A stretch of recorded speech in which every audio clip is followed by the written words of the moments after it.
Sri Krishna Parabrahmane Namaha. Sri Sadguru Paramatmane Namaha. Sarva Maharshibhyo Namaha. Having surrendered all works mentally to the Lord, the seeker should fix his mind in the Lord. 57th Shloka.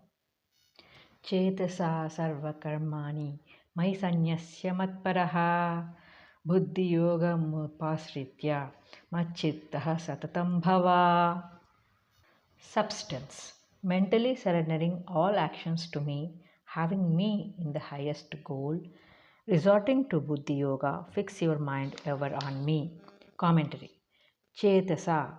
Body may be engaged in various activities, but the mind should be clear enough to know that all these actions are resigned to the Lord.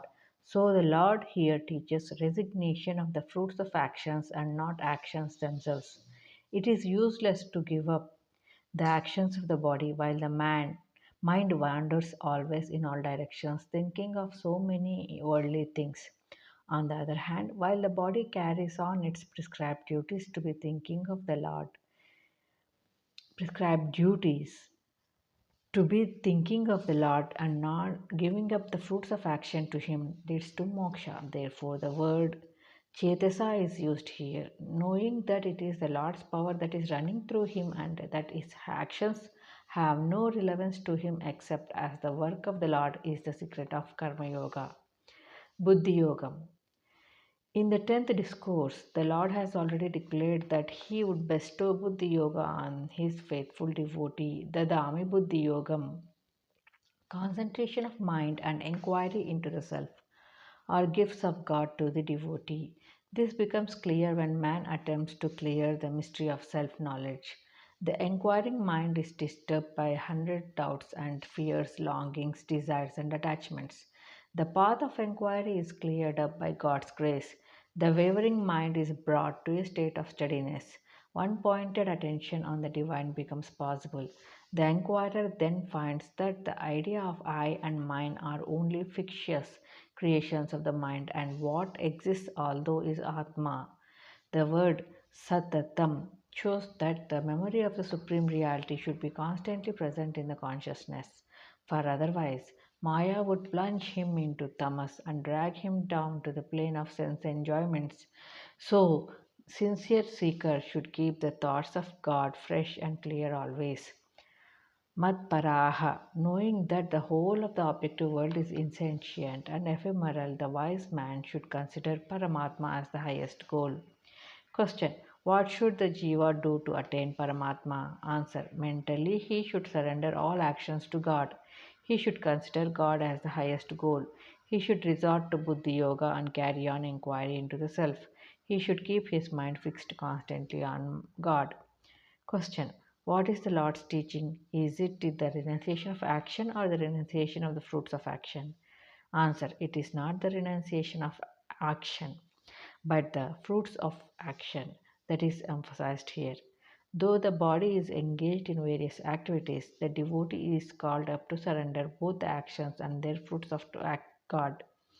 Question. What should man consider the highest goal and why? Answer. Paramatma, as he is the only permanent reality.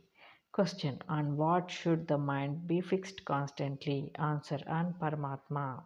All difficulties and sorrows are transcended by the man whose mind is fixed on God. 58th Shloka. Macchittaha sarvadurgani matprasadat tarishyasi atachetva shreyosi vinanshasi. Substance. Fixing your mind in me, by my grace, you will overcome all obstacles now. If from egotism you do not take my instructions, you will perish. Commentary. Durgani. Durgam means obstacle in the way of spiritual realization. Maya has created and is creating innumerable hurdles and obstacles, difficulties and dangers by which he is frustrated in his aspiration to attain the ultimate goal of life. This is everybody's experience in life. and this Maya cannot be crossed by any amount of human effort. The Lord of the Maya is alone capable of removing Maya. Thus, surrendering to the Lord is the only way to dispel the clouds, the illusions, and the delusions of the mind. There is no other way. Mat prasadat.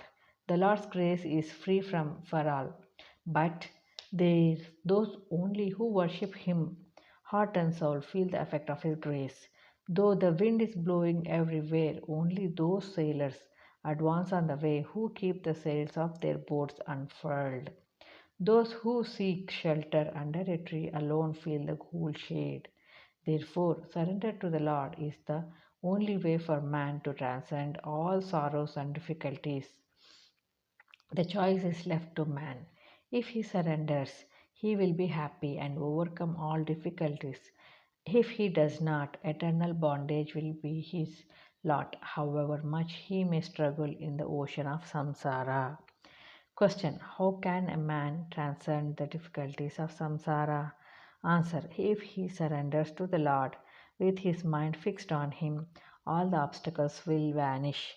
Question: what is the fate of those who refuse the Lord's command? Answer: they will perish. Question: what prevents man from surrendering to the Lord? Answer: the pride of egotism stands in the way of self surrender.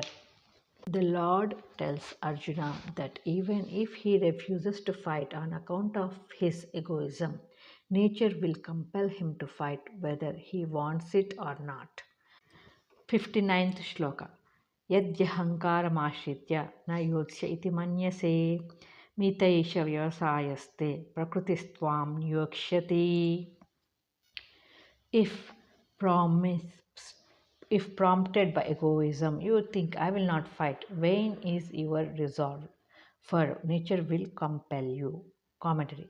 In his former teaching, the Lord advised Arjuna to give up the idea of doership and fight the righteous war. Now the Lord points out that even if Arjuna resolves to give up action, he cannot do so for reason that his own nature will compel him to fight against his own resolve not to do so. The great secret behind all action is the sense of non doership, that is, the absence of agency in the doer. Man must act some way or other by the force of his nature and habit. How then can he be free from the binding effects of his action? The answer is this: by giving up the sense of doership and renouncing the fruits of action, he can be free. This is the essential secret behind all action. One who has attained this feeling of detachment is not bound by anything that he does. The Lord says that even if a man does not wish to do a thing, he will definitely do it by the compelling force of past habits of his own nature. 60th Sloka. स्वभावजेन कौन्तेय निबद्धः स्वेन कर्मणा कर्तुं नेच्छसि यन्मोहात् कार्यस्य वशोऽपि तत्. Substance. O Arjuna, bound by your own karma, born of your own nature, that which in your deluded state you do not wish to do, even that you will do helplessly. Commentary. Nibaddaha. Man is bound by his own thoughts and works, karma. The Lord knew that Arjuna's nature as a Kshatriya is to fight.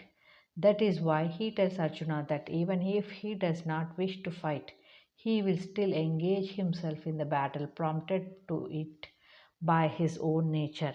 This is the truth that man thinks and acts according to his nature. If that is so, if man cannot but follow nature, how can there be any prospect of liberation? He was bound in the past, and the same will bind him in the present and the future. Is there no way out? There is. The force of nature and human effort are both active forces of one's life. However much he feels that he is bound by nature, there is the opposite current of thought pointing the way to liberation. The struggle between the two goes on endlessly in the human heart. The divine sanskaras slowly unfold themselves, and as they become stronger, all the weaknesses of man are overcome in due course. There is no other way. Therefore, every man, however degraded he may be at present, must take an upward curve one time or other. The sooner it is done, the better it is for man. But there is no cause for despair in this account. Perseverance will finally conquer, says Vivekananda. Question. By what is man bound? Answer. By his own habits of thought and action acquired in previous births. Question. How does he liberate himself? Answer. He will attain liberation by cultivating assiduously all good qualities by human effort in the present birth.